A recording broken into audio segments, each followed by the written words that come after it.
तेलंगाना के वज़ीर आला रेवंत रेड्डी आज से शुरू हो रहे मणिपुर में राहुल गांधी की भारत जोड़ो न्याय यात्रा में शामिल हुए। जराये के मुताबिक पहले दिन भारत जोड़ो न्याय यात्रा में हिस्सा लेने के बाद रेवंत रेड्डी दिल्ली वापस आएंगे और वर्ल्ड इकोनॉमिक फोरम की सरबराही इजलास में शिरकत के लिए दावोस के लिए रवाना होंगे। इस मौके पर वज़ीर आला रेवंत रेड्डी के हमरा IT और सनत के वज़ीर डी श्रीधर बाबू भी होंगे और सीनियर ओहदेदार कई सनती कायदीन से मुलाकात करेंगे और तेलंगाना में सरमायाकारी के लिए राग़िब करेंगे। बीजेपी के कौमी जनरल सेक्रेटरी व रुकन पार्लियामेंट बंडी संजय ने सनसनीखेज रिमार्क्स करते हुए कहा कि साबिक वज़ीर आला व BRS के सरबराह KCR तेलंगाना की कांग्रेस हुकूमत को गिराने के लिए बड़े पैमाने पर साजिश कर रहे हैं। करीमनगर PM ऑफिस में बंडी संजय की मौजूदगी में मनाकुंडूर के कई कांग्रेस और BRS लीडरों ने बीजेपी में शमूलियत इख्तियार की। इस मौके पर मुनक़्क़िदा तकरीब से खिताब करते हुए उन्होंने KCR पर कांग्रेस से MLAs को खरीदने के लिए मनसूबा बनाने का इल्ज़ाम लगाया। उन्होंने कहा कि कांग्रेस के अरकान असम्बली से सौदेबाजी की कोशिश की जा रही है। उन्होंने रिमार्क किया कि KCR की साजिशों और चालों से पार्लियामेंट के इंतखाबात के बाद कुछ भी हो सकता है। तेलंगाना कांग्रेस के रुकन असम्बली कोमटिरेड्डी राजगोपाल रेड्डी ने अवाम के साथ अहद किया कि वो मुनुगुडु हल्के की शराब की दुकानात को बंद करवाएंगे। उन्होंने नलगुंडा जिले के मुनुगुडु मंडल का दौरा किया। इलाके के दौरे के मौके पर खवातीन की बड़ी तादाद ने उनसे मुलाकात करते हुए नुमाइंदगी की कि इलाके की शराब की दुकानात की वजह से उनके घर बर्बाद हो रहे हैं। उन्होंने इस खुसूस में एक कमेटी तश्कील दी और उन शराब की दुकानात को बंद करने की यकीन दहानी भी कराई। उन्होंने इस मौके पर खिताब करते हुए कहा कि आने वाले माह की 10 तारीख तक उन शराब की दुकानात को बंद कर दिया जाएगा, क्योंकि कई मवादियात में शराब के नशे की वजह से कई घर बर्बाद हो रहे हैं।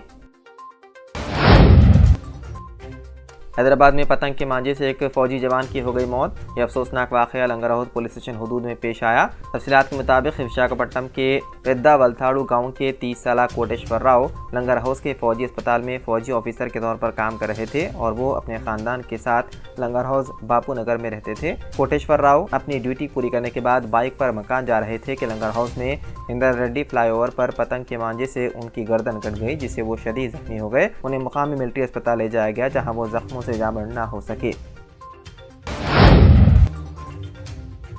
कांग्रेस के साबिक सदर राहुल गांधी ने मणिपुर के थोबल से शुरू की भारत जोड़ो न्याय यात्रा, अवाम का जबरदस्त हुजूम। कांग्रेस लीडर राहुल गांधी ने मणिपुर के थोबल से भारत जोड़ो न्याय यात्रा शुरू कर दी। इससे कबल खोंगजोम में एक जलसे आम से खिताब करते हुए उन्होंने कहा कि मणिपुर में लाखों लोगों को नुकसान पहुंचाया गया है, लेकिन आज तक मुल्क के वजीर आजम अवाम के आंसू पहुँचने मणिपुर नहीं आए और ये शर्म की बात है। राहुल गांधी ने मणिपुर के अवाम से वादा किया कि आपने जो खोया है हम उसे वापस लाएंगे। राम जन्मभूमि बाबरी मस्जिद तनाज़े में कानूनी जंग लड़ने वाले और 9 नवंबर साल 2019 को आने वाले सुप्रीम कोर्ट के फैसले का खैर मकदम करने वाले इकबाल अंसारी अब राम मंदिर की तामीर से भी खुश हैं। ताहम धनीपुर गांव में मुजव्विदा मस्जिद के ताल्लुक़ से उनकी राय मुख्तलिफ है। उन्होंने वाज़ेह तौर पर वकालत की है कि मुजव्विदा मस्जिद की अराज़ी पर खेती बाड़ी की जाए और फसल हिंदुओं और मुसलमानों में मसावी बांट दी जाए। उन्होंने कहा कि मैं आज नहीं बल्कि अरसे से कह रहा हूँ कि कोई भी मुसलमान ये सवाल नहीं कर रहा है कि वहाँ मस्जिद बने या ना बने। उन्होंने कहा कि मैं इतना कह सकता हूँ कि अब वहाँ मस्जिद की कोई ज़रूरत नहीं है।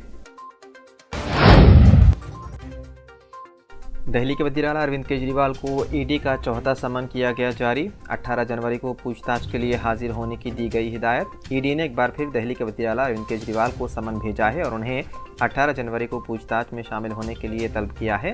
केजरीवाल को ये चौथा समन मौसूल हुआ। इससे पहले अरविंद केजरीवाल को 3 समन जारी किए जा चुके हैं और वो एक बार भी एजेंसी के सामने नहीं हुए पेश।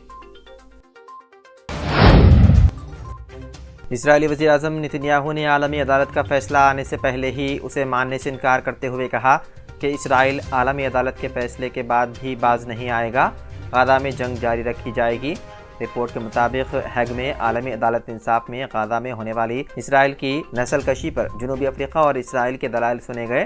ताहम अभी आलमी अदालत को इस मुकदमे में हतमी फैसला सुनाना बाकी है। आलमी अदालत के फैसले से कबल ही इजरायली वज़ीर आज़म ने कहा कि शैतानी चक्कर हो या कुछ और, इसराइल को कोई नहीं रोक सकता। नेतन्याहू ने वाज़ेह किया है कि जब तक इसराइल हमास को ख़त्म नहीं कर देती या शिकस्त नहीं दे देती, दुनिया की कोई अदालत इसराइल को अपने मकासद हासिल करने से नहीं रोक सकती।